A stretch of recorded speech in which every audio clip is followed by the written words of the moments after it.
I'm Avi Arditi with Roseanne Skirble, and this week on WordMaster, a tribute to Alan Walker Reed, who died this month at the age of 96. Mr. Reed devoted his life to a kind of linguistic detective work on the origins of American speech. As an English professor at Columbia University in New York, Alan Reed became most widely known for tracing the term okay all the way back to the 1830s. As his friend Richard Bailey at the University of Michigan tells the story, jokes with language were popular at the time, including those that used ridiculous abbreviations. And in the course of this humorous exchange appeared in 1839 in Boston the expression okay, standing for all correct, O-L-L-K-O-R-R-E-C-T. Now that's misspelled. Well, that was the joke, and the real point here is that these young men who made up all these expressions turned out dozens of them, and they all fell dead instantly except this one.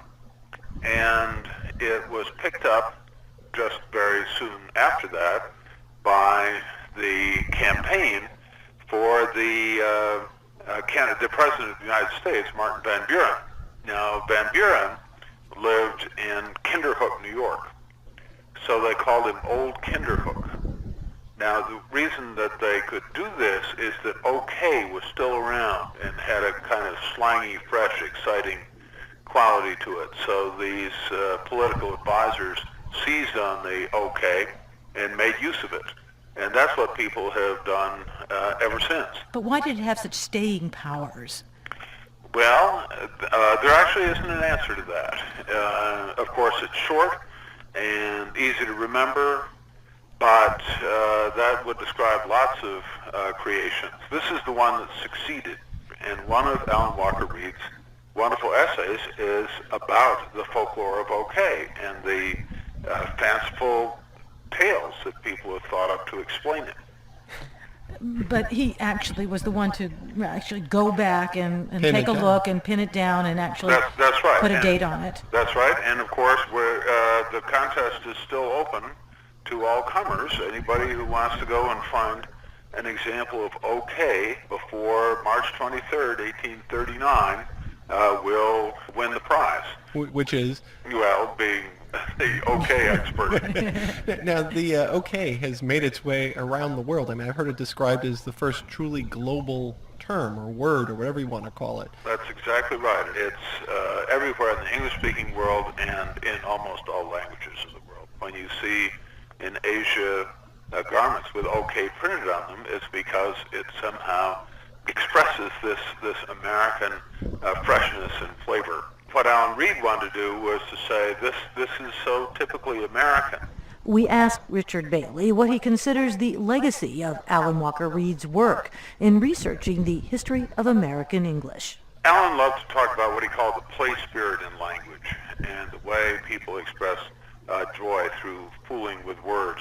So Alan Walker Reed was a wonderful man for identifying and bringing to our attention the playful in language. Now, do you think if he were still around, he'd be chronicling, let's say, the internet speech where you've got people spelling forever with the number 4, E-V-E-R, and laughing out loud as L-O-L? Sure he would. Oh, absolutely. I mean, his apartment in New York was filled with papers because he would read newspapers and write down things he saw on subway walls, and he made this huge data file. So having the internet would be wonderful for him. His first book was on sayings that he found written in outhouse walls on his travels around Western America. And nobody had ever studied these, but he saw them as expressions of ordinary people, often being playful with language. And expressions of who we are as Americans. Yes, exactly. Richard Bailey is the editor of a collection of Alan Reed's essays called Milestones in the History of English in America, published this year by Duke University Press. And that's WordMaster for this week. We're on the internet at voanews.com/wordmaster. And our email address is word@voanews.com.